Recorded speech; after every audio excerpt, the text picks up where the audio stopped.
Tidak ada peta yang benar-benar berlaku di hutan paku senja. Itu kata terakhir yang diucapkan Pak Wiryo sebelum ia menutup pintu pos penjaga dan mengunci gembok dari luar. Apapun yang kamu dengar nanti, katanya ke Reno, anggap angin.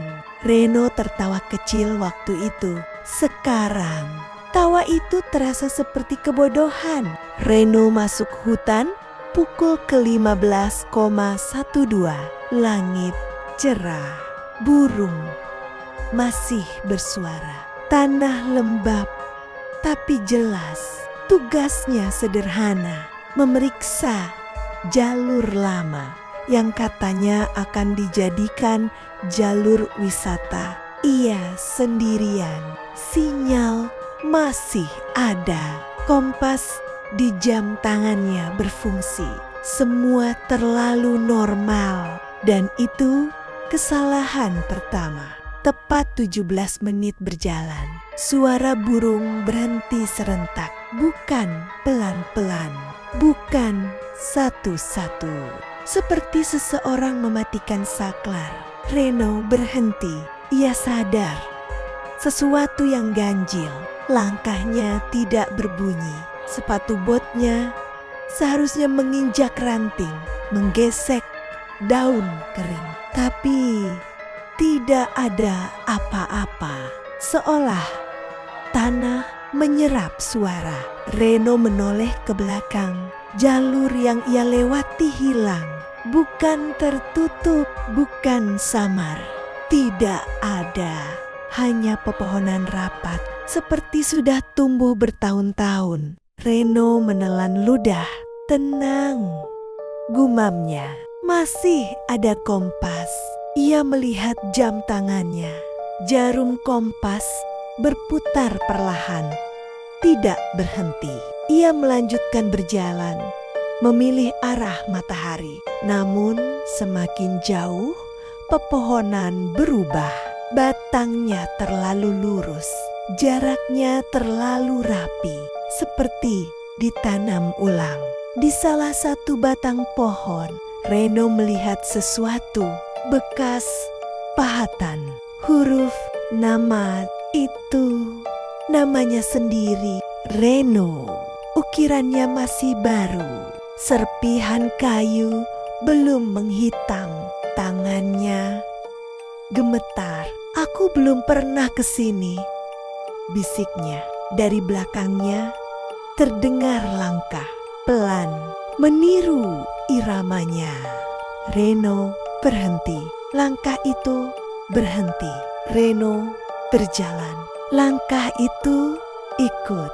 Ia tidak berani menoleh karena langkah itu tidak pernah menjauh. Reno menemukan papan kayu tergantung miring di dua pohon. Tulisan cat putihnya hampir hilang, tapi masih terbaca. Jangan mengikuti jejak yang muncul setelah senja. Ia melihat jam ke-18,01. Langit mulai menguning dan di tanah muncul jejak kaki basah. Bukan jejaknya. Jejak itu mengarah ke dalam hutan. Reno tahu ia seharusnya berhenti. Tapi entah kenapa kakinya melangkah mengikuti jejak itu. Setiap langkah membuat udara lebih dingin, lebih berat. Seperti hutan mulai menutup diri. Saat matahari benar-benar tenggelam, Reno akhirnya menoleh ke belakang.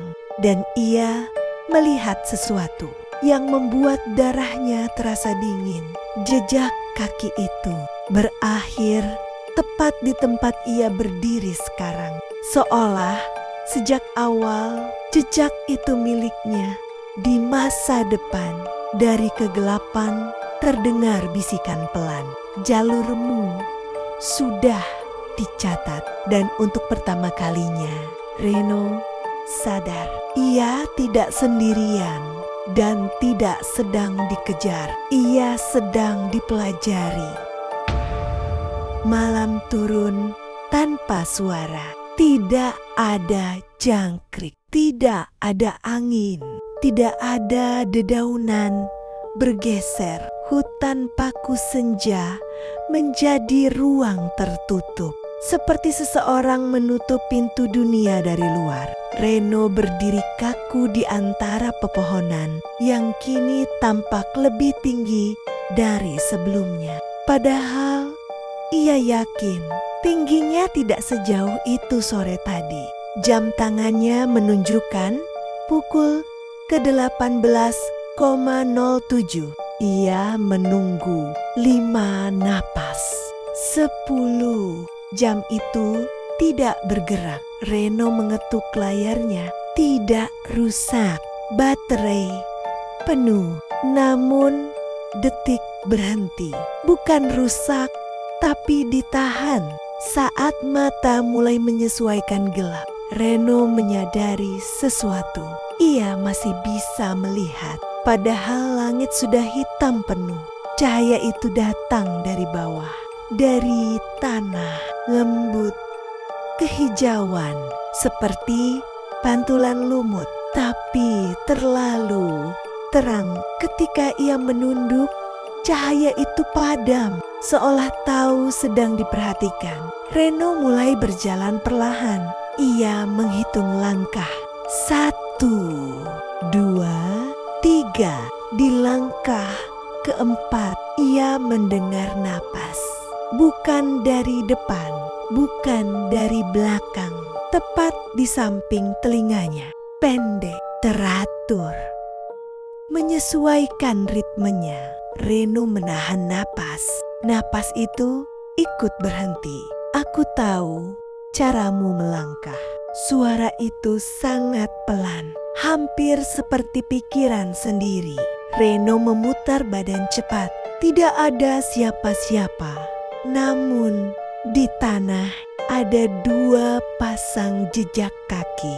1 miliknya, 1 identik. Ukuran sama, tekanan sama. Langkahnya berhenti bersamaan.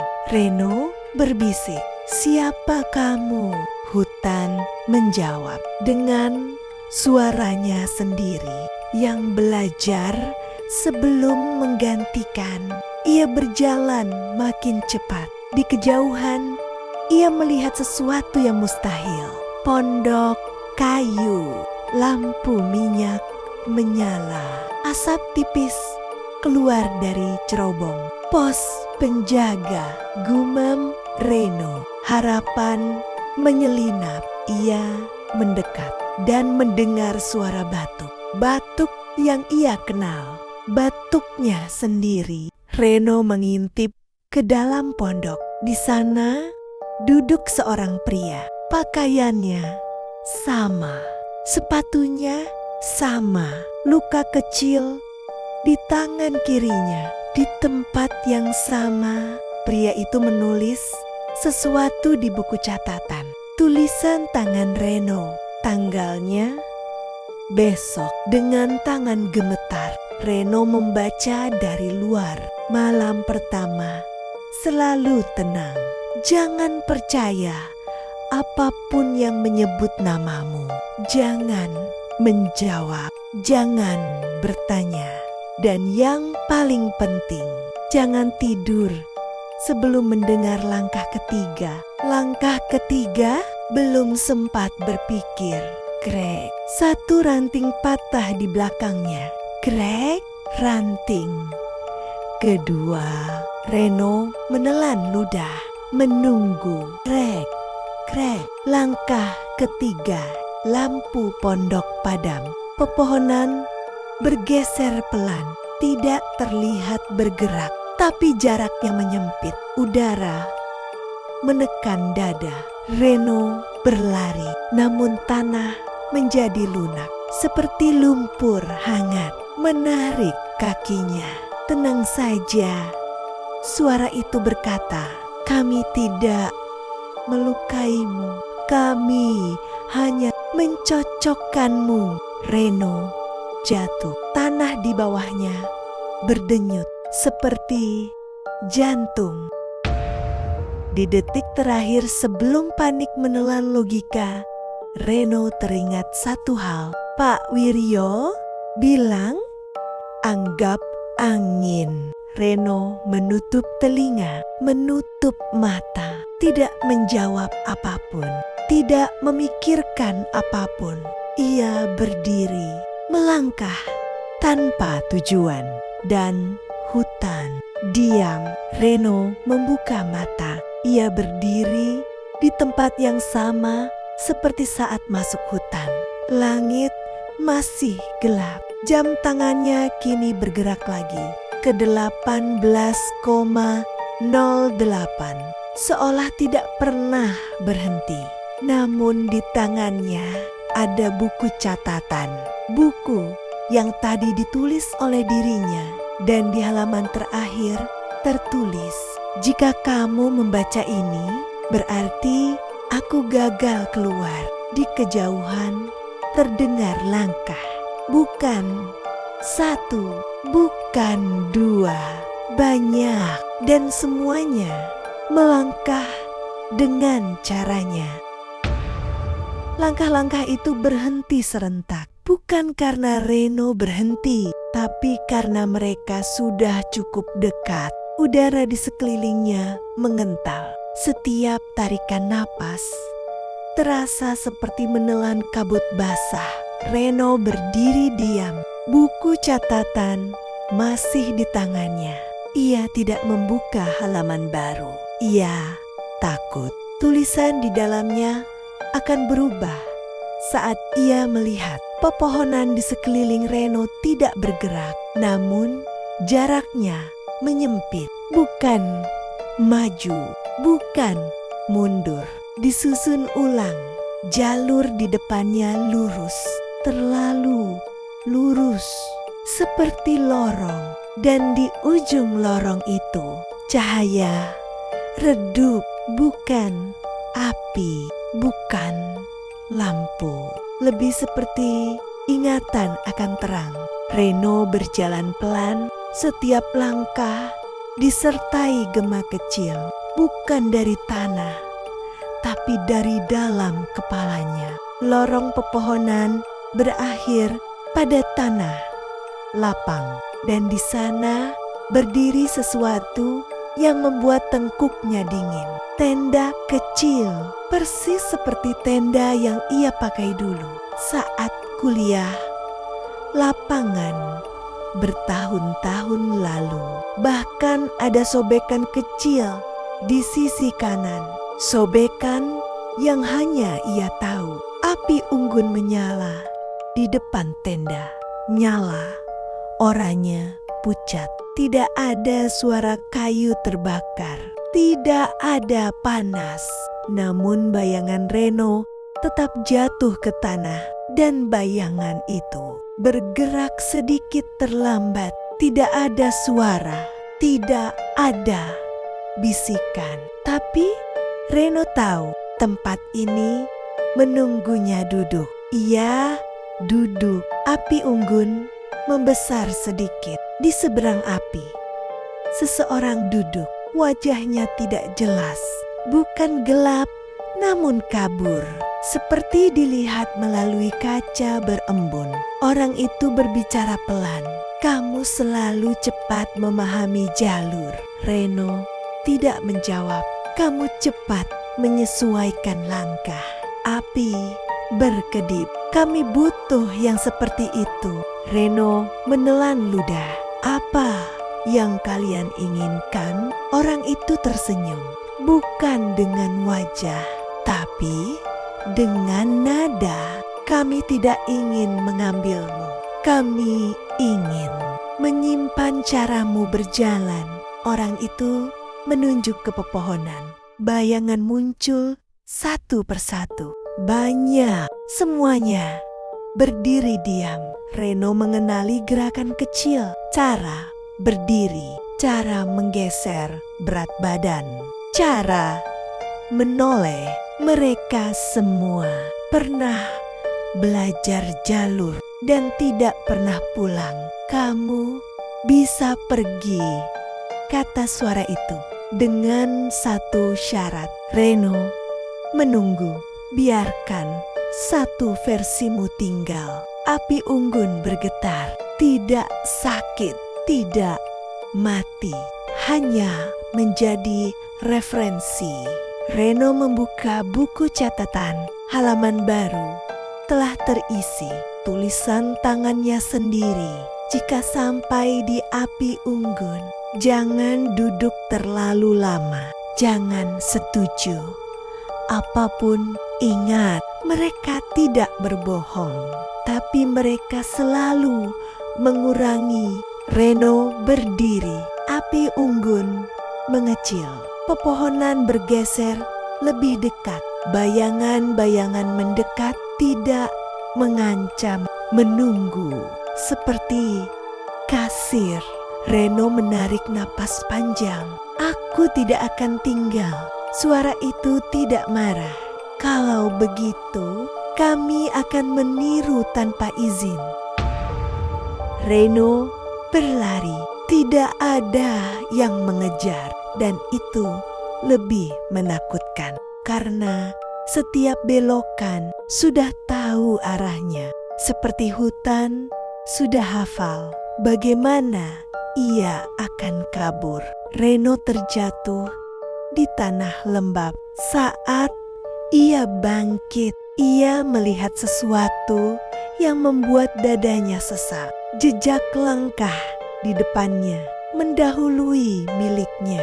Bergerak cepat, persis cara ia berlari. Seolah ada versi dirinya yang sudah lebih dulu mencoba keluar dan gagal. Di belakangnya, hutan berbisik pelan. Yang pertama, selalu belajar. Yang kedua, biasanya pulang.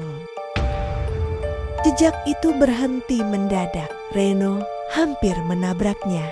Jejak kakinya sendiri. Versi yang berlari lebih dulu. Berakhir di depan sebuah pohon besar. Pohon tertua yang pernah ia lihat. Batangnya hitam. Akarnya muncul ke permukaan seperti urat nadi raksasa. Dan di batang pohon itu ada tanda jalur keluar. Cat merah pudar panah. Tanda yang biasa dipakai petugas hutan. Reno tersenyum kecil. Lega. Lalu senyumnya mati karena tanda itu digambar terbalik. Naluri Reno berteriak. Itu jalan keluar, namun logika berkata sebaliknya. Ia menoleh ke belakang. Hutan diam, tidak ada bisikan, tidak ada langkah. Untuk pertama kalinya sejak masuk, hutan tidak bereaksi, seolah menunggu pilihannya dengan sungguh-sungguh. Reno teringat semua kejadian, jejak masa depan, buku catatan, versi dirinya yang tinggal. Semuanya memiliki satu kesamaan. Mereka selalu mengikuti jalur yang terasa benar. Reno menarik napas panjang. Kali ini tidak, gumamnya. Ia melangkah berlawanan arah dari tanda panah. Tanah bergetar, pepohonan bergeser kasar. Bukan lagi pelan, suara muncul. Bukan bisikan, seruan. Kembali. Jalur itu bukan milikmu. Reno berlari.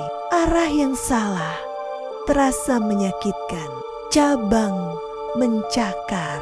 Akar membuatnya tersandung. Tapi alapi jejak di tanah tidak muncul. Untuk pertama kalinya, hutan tidak bisa meniru langkahnya. Bayangan muncul di sampingnya, bukan mengejar, namun menyamai. Wajahnya jelas. Sekarang Wajah Reno tenang, kosong. Aku bisa menggantikanmu, kata bayangan itu. Kamu bisa pergi tanpa beban. Reno tidak berhenti. Aku tidak datang untuk diganti, jawabnya terengah. Aku datang untuk lewat. Udara berubah. Bau tanah basah berganti bau asap. Cahaya putih muncul di depan. Bukan terang surgawi, cahaya dunia luar. Reno eme en erobos dan jatuh. Ia terhempas ke tanah keras. Aspal dingin, sakit, nyata. Suara mesin, angin, malam, lampu kendaraan. Reno tertawa, lalu menangis. Ia bangkit perlahan, menoleh ke belakang. Di sana tidak ada hutan, hanya pepohonan biasa, tanpa lorong, tanpa jarak aneh. Papan kayu berdiri miring. Hutan paku senja, dilarang masuk. Jalur ditutup, catnya baru. Reno diperiksa, tidak luka serius, tidak dehidrasi, tidak trauma berat. Semua normal, terlalu normal. Namun satu hal tidak bisa dijelaskan. Sepatu botnya, solnya bersih, seolah ia tidak pernah berlari di tanah berlumpur. Beberapa minggu kemudian, Pak Wiryo menelepon. Saya nggak tahu gimana jelasinnya, katanya pelan. Tapi jalur lama itu hilang, bukan tertutup, hilang seperti tidak pernah ada. Reno tidak pernah kembali ke hutan, tapi kadang saat malam terlalu sunyi, ia merasa ada tempat yang tidak lagi punya cukup referensi. Seolah hutan itu masih berdiri, masih menunggu. Tapi sekarang ia kehilangan satu hal penting, cara Reno berjalan. Dan untuk pertama kalinya, hutan paku senja tidak tahu bagaimana menahan orang yang tidak ingin tinggal.